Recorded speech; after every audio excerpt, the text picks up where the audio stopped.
Welcome to the poem Mending Wall by Robert Frost, Part 2. Kavita mending wall, जिसके कवि Robert Frost हैं, के दूसरे भाग में आपका स्वागत है. In the second part, we shall see lines 12 to 19. इस दूसरे भाग में हम 12 से 19 तक की पंक्तियां देखेंगे. Let's see the original lines 12 to 15. I let my neighbor know beyond the hill, and on a day we met to walk the line and set the wall between us once again. We keep the wall between us as we go. ये कविता की मूल पंक्तियां थीं 12 से 15 तक. हमने इससे पहले वाली पार्ट 1 वाली वीडियो में ये देखा था कि कवि रॉबर्ट फ्रॉस्ट एक दीवार की चर्चा कर रहे हैं, और वो दीवार ऐसी है जो एक अननोन रीजन से बार बार टूटती है, गिरती है या झड़ जाती है. In the previous video part 1 we have seen that the poet Robert Frost, he says that there is a wall, and that wall has a particular quality that the boulders or the stones, they fall down from the wall again and again in spite of being replaced or mended again and again. And he is unable to understand or decide or guess how the wall breaks down in spite of being repaired so many times. Then he says that he is quite curious and interested about this behavior of the boulders falling down repeatedly. वहां कवि ये भी कहते हैं कि जिस तरह से बार बार ये पत्थर दीवार में से गिर गिर करके झड़ रहे हैं, उसके कारण एक जिज्ञासा भी उत्पन्न होती है, और ये पूरी प्रक्रिया रुचिकर भी लगती है कि दीवार में बार बार पत्थर चिन दिए जाते हैं, रख दिए जाते हैं सही जगह पर, और फिर थोड़ी देर बाद देखा जाता है कि वो पत्थर अपनी जगह से गिरे हुए हैं, टूटे हुए हैं या हिले हुए हैं. Now the poet says, I let my neighbor know beyond the hill, and on a day we met to walk the line and set the wall between us once again, to keep the wall between us as we go. The poet says that the wall is between two lands separated by a hill. What we guess from these lines is that the wall is between two hills.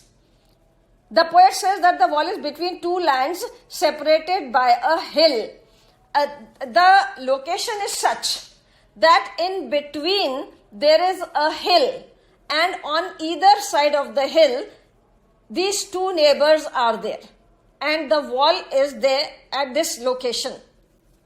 यहाँ कवि ये बताते हैं कि दीवार जो है वो इस तरह से बनी हुई है कि दो जमीन के टुकड़े हैं, और उन दोनों जमीन के टुकड़ों के बीच में एक हिल है या एक पहाड़ी है, और उसके दाएं और बाएं ओर दोनों तरफ वॉल के दो हिस्से दिखाई देते हैं, या लैंड के दो हिस्से, एक इस पल्ले के तरफ एक उस पल्ले की तरफ इस तरह से दिखाई देते हैं.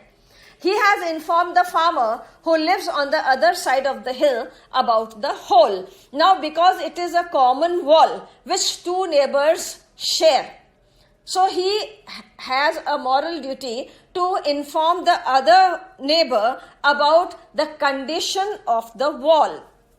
This is what Frost tells us. यहाँ पर फ्रॉस्ट हमें बताते हैं कि ये दीवार दो पड़ोसियों के बीच की सांझी दीवार है, और सांझी दीवार होने के कारण एक व्यक्ति इस पर कोई निर्णय नहीं ले सकता है. इसलिए यहाँ पर जो स्पीकर है, नैरेटर है, सूत्रधार है, जो कि हम अनुमान लगा रहे हैं कि रॉबर्ट फ्रॉस्ट खुद हैं. We guess that the speaker is Robert Frost himself. He has informed the farmer who lives on the other side of the hill about the hole. And the speaker, whoever it is, whether it is Robert Frost or not, but we assume that it is Robert Frost, has informed the other person, the other farmer, about the hole that is repeatedly appearing in the wall. This farmer is his neighbor. And because they are located side by side, so this second farmer is the neighbor. क्योंकि ये एक दूसरे के अगल बगल इनके land pieces हैं, इसलिए ये दूसरा व्यक्ति इनका नेबर या पड़ोसी है.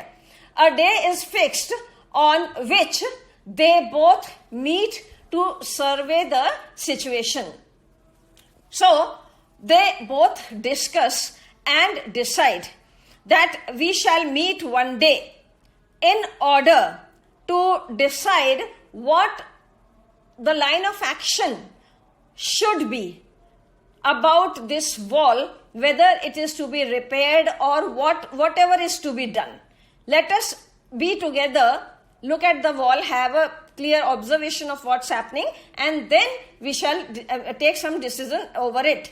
यहाँ पर दोनों एक निर्णय करते हैं, एक समय निर्धारित करते हैं, और उस निर्धारित समय पर दोनों को इस दीवार का निरीक्षण करना है और उसके ऊपर आगे क्या एक्शन लिया जाए उसका निर्णय लेना है. They walk along the wall, each on his side, charting और making a detailed observation of the damage. On the decided day, both the neighbours they walk on their side of the wall. Now in between there is the wall. On one side we have the narrator or the poet, as we assume him to be the speaker, and on the other side there is the neighbor, the farmer of the neighboring land. यहाँ पर हमने अनुमान लगाया है कि सूत्रधार या वक्ता हमारा कवि रॉबर्ट फ्रॉस्ट स्वयं है. दीवार का निरीक्षण करते समय एक तरफ नैरेटर है, सूत्रधार है, दूसरी तरफ वो दूसरा व्यक्ति है जो नेबर के नाम से हम यहाँ पर समझ पा रहे हैं. Each on his side, and each of them is walking on his side. They are not encroaching each other's territory. They are simply walking on their own side. ये दोनों अपने अपने स्थान पर ही, अपने अपने टेरिटरी में, अपने अपने एरिया में ही चल रहे हैं, एक दूसरे के एरिया को ये क्रॉस नहीं कर रहे हैं. Charting or making a detailed observation of the damage, and both are observing the damage that has been caused to the wall on what he can see on his side of the wall, and the other one is observing what he can see on his side of the wall. दोनों अपनी अपनी तरफ की दीवार का निरीक्षण करते हैं और फिर आपस में चर्चा करते हैं कि उन्हें अपनी तरफ की दीवार में किस तरह का की क्षति हुई पता चलती है या किस तरह का नुकसान हुआ पता चलता है और उसके ऊपर किस तरह का निर्णय लिया जा सकता है. Let's see lines 16 to 19, the original text. अब हम मूल पंक्तियां 16 से 19 तक देखते हैं.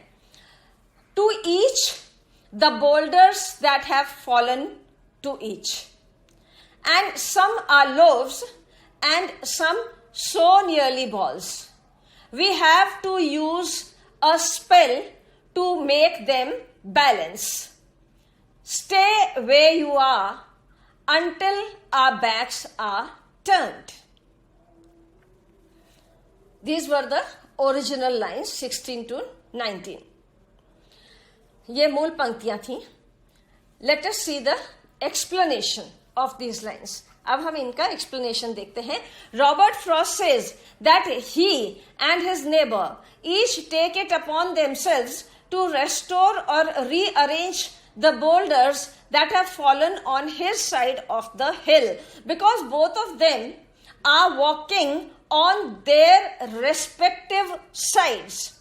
यहां दो व्यक्ति हैं, दोनों दीवार की दो ओर चल रहे हैं और दोनों अपने अपने हिस्से में चल रहे हैं, जो उनके हिस्से की लैंड है उसमें चल रहे हैं। तो जब दोनों अपने अपने हिस्से की लैंड का निरीक्षण करते हैं तो जो उनको समझ में आता है वो एक दूसरे से वो शेयर करते हैं। However, and they start repairing, they start mending whatever possibility they find doing instantly. जो कुछ भी वो तुरंत कर पा रहे हैं, त्वरित एक्शन जो ले पा रहे हैं वो उस समय वो लेते चले जा रहे हैं। However, this is a difficult task, but it is very difficult. Why? The stones are not always of the same size or shape. दोनों जहां छेद देख रहे हैं, नीचे पड़ा हुआ पत्थर देख रहे हैं, उसे उठा करके लगाने का प्रयास करते हैं। फिर भी ये काम बहुत कठिन है। क्यों कठिन है? क्योंकि the stones are not always of the same size or shape. When they see a hole, they try to put a fallen stone, pick it up and put it on that to block that hole. But sometimes the size of the hole and the size of the stone do not match. यहां पर देखने वाले को जैसे ही एक छेद दिखाई देता है और नीचे पड़ा हुआ एक पत्थर दिखाई देता है, उसे लगता है मैं इस पत्थर से इस छेद को बंद कर दूं। जब वो वहां पर पत्थर उठा करके लगाने का प्रयास करता है तो उसे यह दिखाई देता है कि वो एक जैसे शेप या एक जैसे साइज के नहीं हैं। उसको लगता है कि इनका आकार प्रकार एक जैसा नहीं है, छेद कुछ और है और उसमें जो पत्थर लगाया जा रहा है वो बिल्कुल बेमेल है, वो उसे मैच नहीं कर रहा है। तो ना पत्थर फिट हो रहा है, ना छेद उससे कोई फायदा हो रहा है। The stones are not always of the same size or shape. और पत्थरों का आकार प्रकार भी बहुत बदला हुआ है। Some are oblong, rectangular, and some are extremely round. Now the problem is that the stones also have different shapes. Some are oblong, some are long or elongated, some are rectangular, and some are extremely round. अब पत्थरों का जो प्रकार है या उनकी जो shape है वो भी इतनी बदली हुई है। कुछ लंबाई लिए हुए हैं, कुछ वर्गाकार हैं, कुछ चौकोर हैं, कुछ आयताकार हैं। तो समझ में नहीं आ रहा है कि छेद का प्रारूप क्या है और पत्थर का ढांचा क्या है। अब ये दोनों जब तक आपस में मैच नहीं करेंगे तब तक वो छेद बिल्कुल बंद होने की संभावना नहीं है। और कुछ कुछ पत्थर तो एकदम गोल, गेंद की तरह गोल हैं, तो वो तो कहीं भी फिट नहीं होते हैं क्योंकि वो लुढ़क जाते हैं। The round ones slip down again and again and do not stay fixed.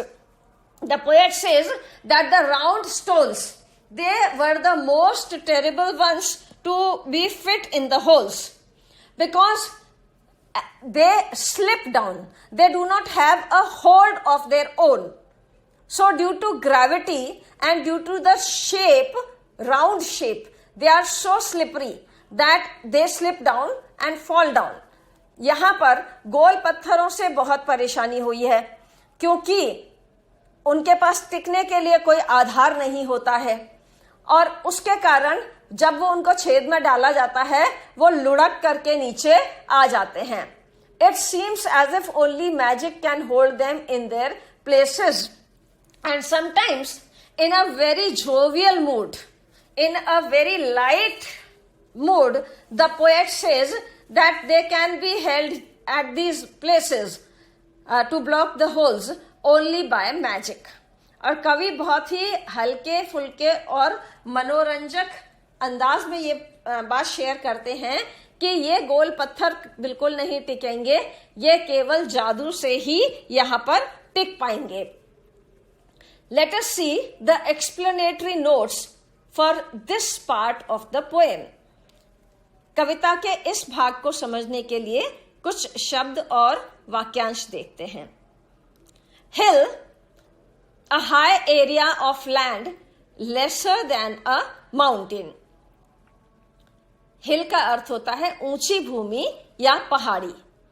Set the wall, organize the wall in an orderly manner, दीवार को सुव्यवस्थित करने का कार्य करना।